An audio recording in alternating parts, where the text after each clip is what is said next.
Soyez bénis au milieu de nous ce matin. Je vous invite à vous lever pour la lecture de la parole. Je vais lire dans 2 Timothée, au chapitre 2 et au verset 19. Et je vais parler de comment être utilisé par Dieu. Est-ce que vous avez envie d'être utilisé par le Seigneur? Vous voulez faire sa volonté, vous voulez que la puissance de son esprit agisse au travers de vous. Nous allons parler de cela. Dans 2 Timothée, au chapitre 2, au verset 19, Paul disait à Timothée, qui était un jeune prédicateur, « Néanmoins, le solide fondement de Dieu reste debout avec ces paroles qui lui servent de sceau.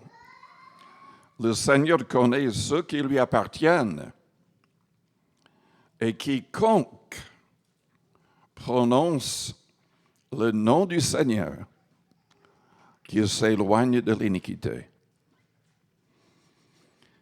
Je vous ai dit dans un autre message récemment que j'étais scandalisé par ces soi-disant églises qui se disent églises protestantes unies, qui acceptent le mariage gay et des homosexuels et qui, au Canada, ont comme responsable une femme pasteur, lesbienne, mariée avec une diaconesse. Et quelle honte que les gens aient l'audace de parler du Christ avec un tel comportement qui est condamné à maintes reprises dans la Bible. Paul dit « Quiconque prononce le nom du Seigneur, qu'il s'éloigne de l'iniquité. » Dans une grande maison, il n'y a pas seulement des vases d'or et d'argent, mais il y en a aussi de bois et de terre. Les uns sont des vases d'honneur et les autres sont d'un usage vil. Si donc quelqu'un se conserve pur en s'abstenant de ces choses, il sera un vase d'honneur, sanctifié, utile à son maître, propre à toute bonne œuvre. Fuit les passions de la jeunesse et recherche la justice, la foi, la charité, la paix, avec ceux qui invoquent le Seigneur d'un cœur pur. Amen. Père Céleste, nous te louons, nous te bénissons ce matin pour ta parole, que cette parole soit au fond de nos cœurs, que cette parole nous transforme, libère, sauve, guérit. Seigneur, touche chaque personne dans la salle. Agis par ton esprit. Façonne-nous à l'image de Jésus-Christ. Nous demandons toutes ces choses, Père, au nom de ton Fils, le Seigneur Jésus. Amen. Vous pouvez vous asseoir.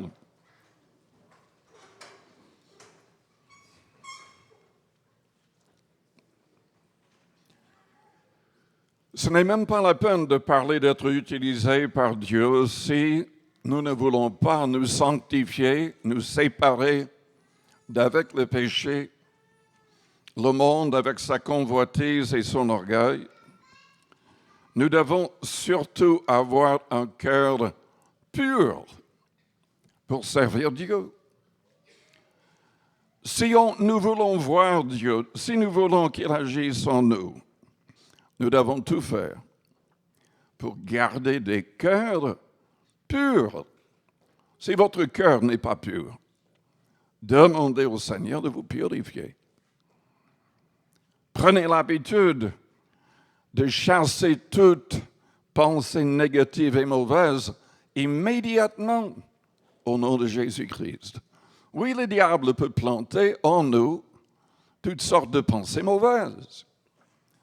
Le monde peut le faire avec toutes les influences mauvaises qui existent. Mais Dieu exige un cœur pur. Il exige une vie sainte. Si Jésus-Christ a accepté de venir sur notre planète, c'était pour anéantir le péché. Non pas uniquement en apparence, mais au niveau de nos pensées, au niveau de notre cœur. Pour être utilisés par le Seigneur, nous avons besoin de discipline. C'est l'idée du mot disciple. Jésus-Christ était discipliné. Et nous voulons être comme lui. Le Père permet que toutes sortes de choses nous arrivent pour nous façonner à l'image de son Fils. Évidemment, nous avons besoin de développer une vie de prière. Jésus passe énormément de temps dans la prière et aussi dans le jeûne. Le Seigneur a dit à ses disciples, veillez et priez afin que vous ne tombiez pas dans la tentation. Un jour, ses disciples, qui n'avaient pas encore pris l'habitude de jeûner, ils ne pouvaient pas chasser un démon, qui troublait un petit enfant. Jésus l'a chassé. Et ensuite, le Seigneur leur a dit qu'il manquait de foi, mais que cette sorte de démon ne sortait que par le jeûne et la prière.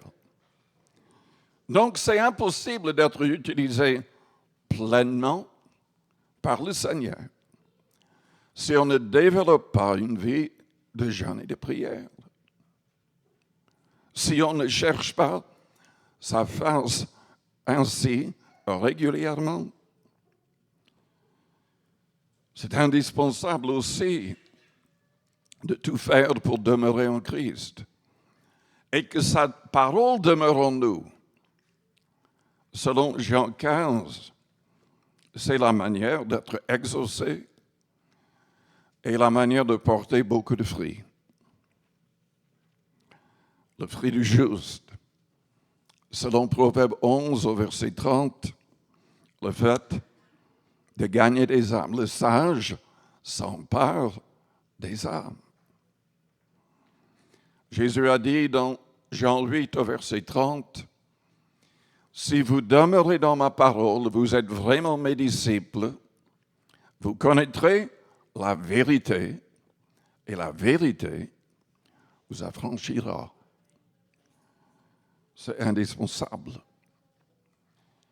Pour être utilisé pleinement pour le Seigneur, c'est indispensable de recevoir la promesse du Père, le baptême du Saint-Esprit. C'est indispensable de rester rempli de l'Esprit. Le Seigneur a dit dans Acte 1 au verset 8, « Vous recevrez une puissance, le Saint-Esprit survenant sur vous, et vous serez mes témoins. » Pierre et les autres étaient remplis de crainte, paralysés par la crainte, avant le jour de la Pentecôte. Après, ils étaient prêts même à donner leur vie pour le Christ. Et ils permettaient que le Saint-Esprit parle au travers d'eux. Le jour de la Pentecôte, Pierre s'est laissé guider par le Saint-Esprit. Il a prêché et 3000 âmes se sont converties. Dans Romains chapitre 12,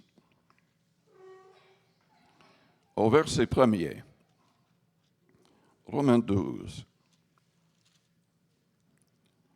nous lisons, « Je vous exhorte donc, frères, par la compassion de Dieu, à offrir vos corps comme un sacrifice vivant, saint agréable à Dieu, ce qui sera de votre part un culte raisonnable.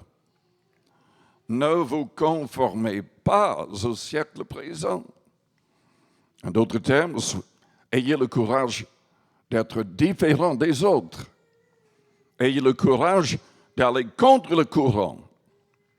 Ayez le courage de condamner les œuvres infructueuses des ténèbres, selon Éphésiens 5. Ne vous conformez pas au siècle présent, mais soyez transformés par le renouvellement de l'intelligence, afin que vous discerniez quelle est la volonté de Dieu, ce qui est bon, agréable et parfait.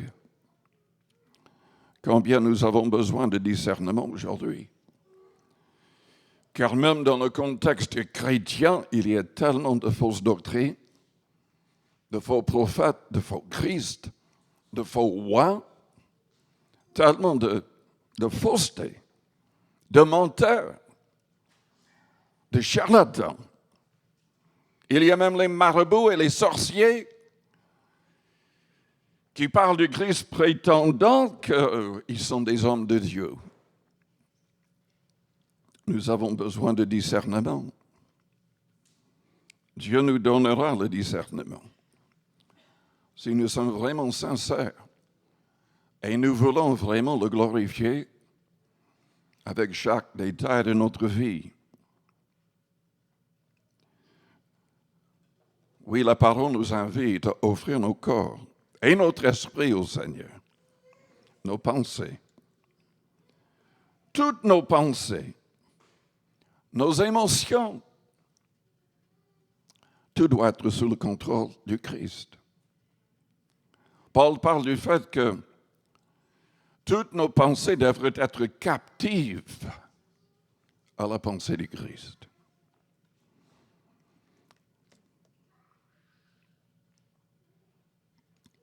Dans Hébreux 10, au verset 16,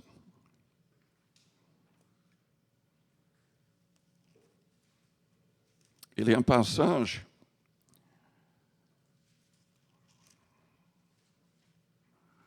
j'ai beaucoup de passages marqués dans ma Bible.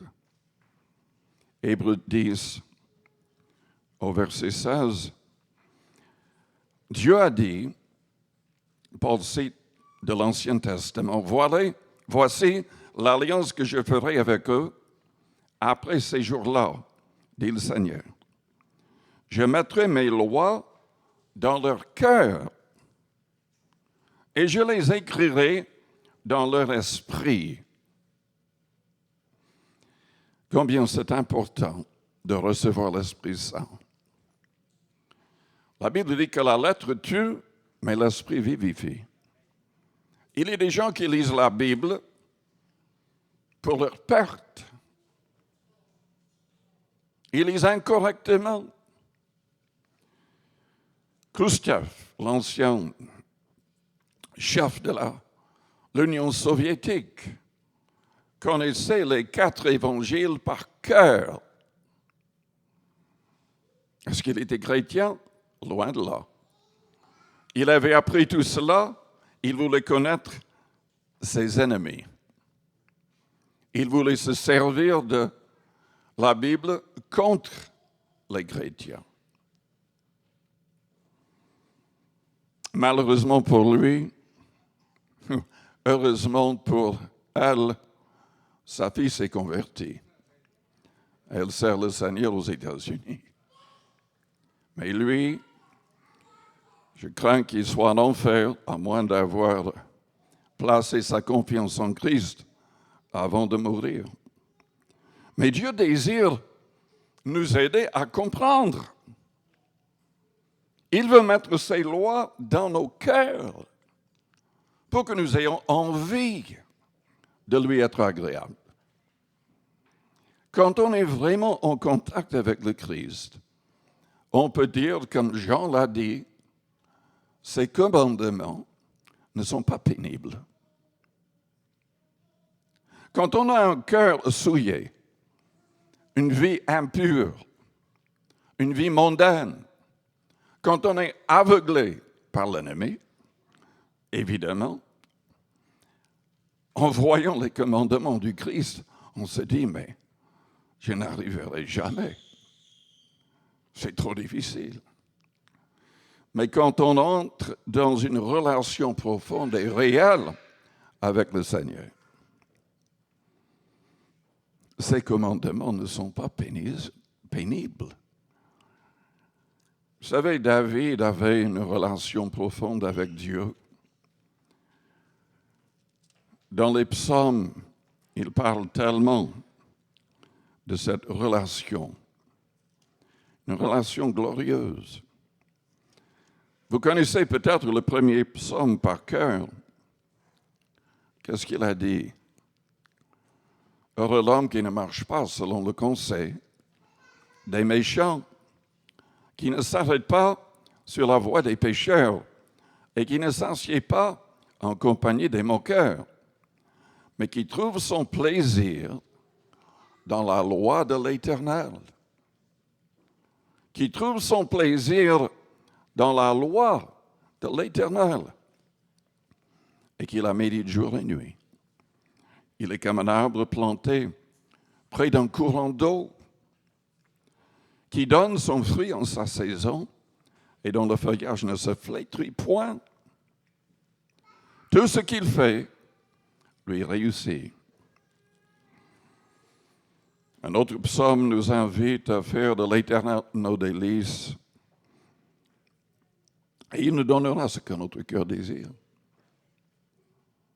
Ces commandements ne sont pas pénibles quand on le connaît, quand on est transformé par sa parole et par son esprit. Mais nous devons demander à Dieu de prendre nos pensées, de changer notre cœur. Et évidemment, il faut être discipliné. Nous ne pouvons pas lire n'importe quel livre. Nous ne pouvons pas regarder n'importe quel film. Nous ne pouvons pas permettre que l'Internet ou d'autres influences nous souillent. Dans Philippiens au chapitre 4,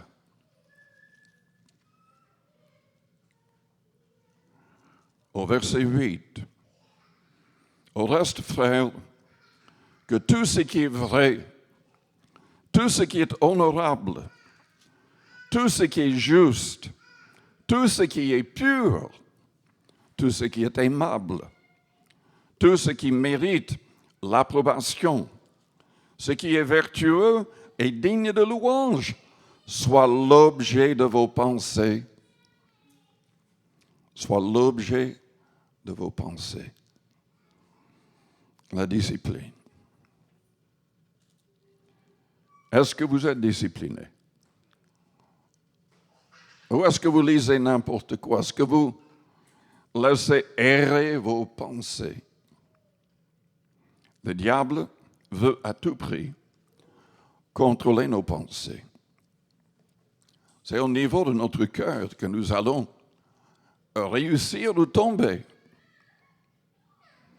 Nous devrions demander au Seigneur de contrôler nos yeux. David a dit dans le psaume 101, « Je ne mettrai rien de mauvais devant mes yeux. » Dans Hébreux 12, nous sommes invités à mettre de côté tout fardeau, de nous débarrasser de tout fardeau et du péché qui nous enveloppe si facilement, et de courir dans la carrière qui nous est ouverte, ayant nos regards sur qui? Jésus-Christ. Lui qui a lutté contre le péché jusqu'au sang. Nous devrions haïr le mal. Vous qui aimez l'Éternel, haïssez le mal, la Bible dit. Le Seigneur veut guider nos yeux, surtout vers les gens dans le besoin. Les gens qui ne connaissent pas le Seigneur encore. Les gens qui ont besoin de délivrance, de guérison et de notre aide. Je vous demande, est-ce que vos oreilles sont sous le contrôle du Seigneur? La Bible nous dit de ne pas accepter la calomnie ou des accusations contre d'autres chrétiens, surtout pas contre les responsables. La Bible nous invite à écouter Dieu. Dans Ézéchiel chapitre 33, à partir du verset 7, il parlait à Ézéchiel, lui disant qu'il devait agir comme un sentinelle et avertir le peuple de sa part. C'est-à-dire, il devait écouter pour la parole que Dieu allait lui donner. Trop souvent, nous voulons témoigner, mais nous ne permettons pas à Dieu de parler au travers de nous. Dieu veut parler au travers de chacun de nous. Comme le Saint-Esprit désire manifester les dons spirituels, selon 1 Corinthiens 12, au travers de tout vrai chrétien. Le chapitre indique que Dieu a un don pour tout croyant. Un don que le croyant devrait manifester. Dans l'Église et en dehors de l'Église, pour que des âmes soient sauvées. Nous entendons toutes sortes de choses dans le monde, que ce soit par la télé ou autrement. Immoralité, violence, meurtre, haine. Mais est-ce que nous entendons les paroles du Seigneur? Est-ce que nous entendons les louanges des anges? Est-ce que nous sommes suffisamment ou assez souvent dans les réunions avec d'autres croyants où le Seigneur est loué et adoré? Vous savez, on ne se rend pas compte comment les influences extérieures vont nous façonner.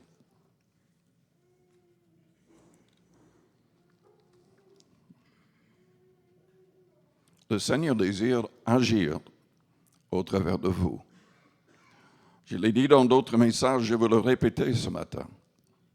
Selon Marc chapitre 16, voici les signes qui accompagneront ceux qui auront cru en mon nom. Ils chasseront les démons. Est-ce que vous chassez les démons? Ou est-ce que vous avez simplement peur des démons? Ils parleront de nouvelles langues. Tout vrai chrétien devrait être baptisé du Saint-Esprit avec le signe de parler en d'autres langues, de pouvoir adorer Dieu en d'autres langues. Est-ce que vous avez vraiment persévéré dans la louange et la prière pour recevoir? Ils imposeront leurs mains aux malades et les malades seront guéris. Mais vous allez me dire, mais ça c'est pour les pasteurs. Ça c'est pour les évangélistes. Non, pas selon le passage. C'est pour tous ceux qui croient.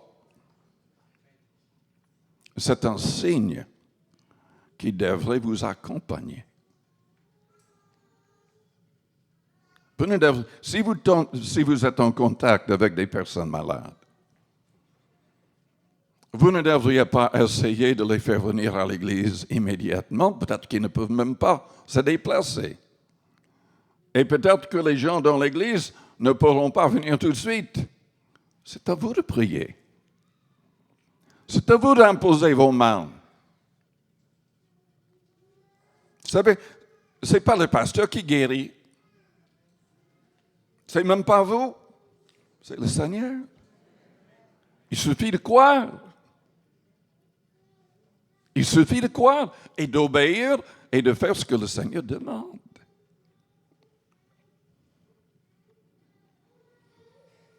Vous savez que les diacres, Philippe, Étienne et d'autres, apparemment, ils n'agissaient pas dans l'Église, mais en dehors de l'Église, en plein air, ils guérissaient les malades. Ils annonçaient l'Évangile. Ils n'étaient pas les responsables, ils devaient simplement s'occuper des veuves et des orphelins dans l'Église. Mais en dehors de l'Église, ils gagnaient des âmes. Et Philippe a gagné toute une ville qui n'avait jamais entendu parler du Christ avant. Quel est le plan de Dieu pour votre vie? Est-ce qu'il y a une ville qui vous attend? Est-ce qu'il y a un Éthiopien dans le désert qui vous attend? Vous vous souvenez de l'histoire de Philippe? Il a été dirigé dans le désert et il a gagné un Éthiopien qui s'est fait baptiser sur place. Dieu nous appelle tous à agir ainsi. Tous. Le Seigneur désire parler au travers de vous. C'est la raison pour laquelle il a envoyé son esprit. Dans Jean 10, il avait dit à ses disciples, quand vous êtes traînés devant les tribunaux, ne préparez pas votre défense. L'Esprit de mon Père parlera au travers de vous. Dans tous les domaines, nous devrions permettre à l'Esprit Saint de parler et d'agir au travers de nous. Dieu cherche des gens qui vont ainsi offrir leurs mains. Il faut imposer les mains aux malades. Il faut travailler avec nos mains. Selon Éphésiens chapitre 4, verset 28. Dieu désire que vous puissiez prospérer, travaillant avec vos mains, faisant ce qui est bien, afin de donner aux autres dans le besoin.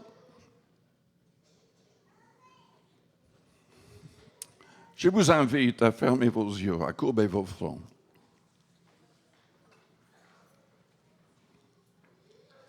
Dieu désire se servir de chacun de nous, mais il demande des cœurs purs, des vies saintes. Seigneur, agis par ton Esprit Saint. Façonne-nous. Façonne-nous à l'image de Jésus-Christ. Agis en nous par l'Esprit Saint. Je vous invite à élever vos mains et à commencer à demander à Dieu vous-même. Tout à l'heure, la majorité des gens ont dit « Je désire être utilisé par le Seigneur ». Dites-le au Seigneur. Dites-le au Seigneur. Et offrez-lui vos corps. Offrez-lui votre cœur.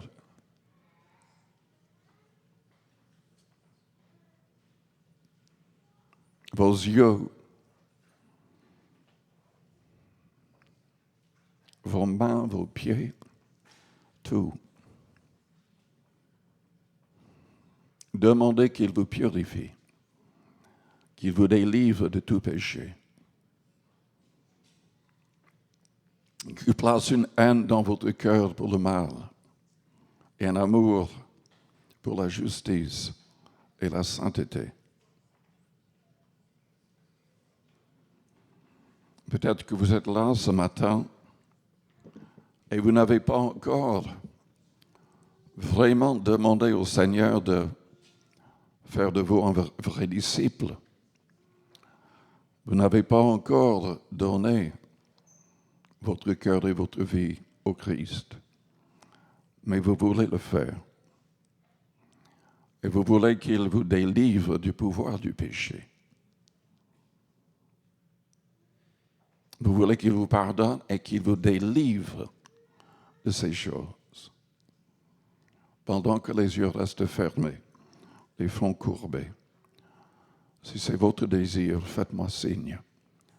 En élevant votre main, juste pour un instant. Et je prierai pour vous. Il y a plusieurs personnes. Merci. Oui. Oui. Merci. Merci. Père Céleste, tu connais toutes les personnes qui viennent d'élever la main. Je te demande de délivrer, de transformer, de purifier, de sanctifier pleinement toutes ces personnes. Et Seigneur, agis en tous, quand nous avons tous besoin d'être sanctifiés davantage, transformés davantage. Nous voulons que la foi grandisse en nous, que le Saint-Esprit prenne toujours plus de place. Seigneur, fais de nous de vrais disciples. Au nom de Jésus, je vous invite à vous lever. Restons dans une attitude de prière.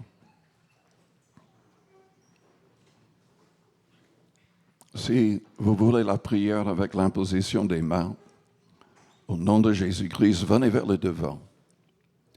Venez vers le devant. Si vous êtes malade, venez avec foi. Si vous n'êtes pas encore baptisé de l'Esprit avec le signe de parler en langue, venez avec foi. Si vous voulez être délivré, purifié davantage, venez vers le Seigneur avec foi. Nous prions par obéissance avec l'imposition des mains. Mais c'est le Seigneur qui agit. Donc, fixez les yeux de votre cœur sur le Seigneur. Commencez à lui parler à votre manière.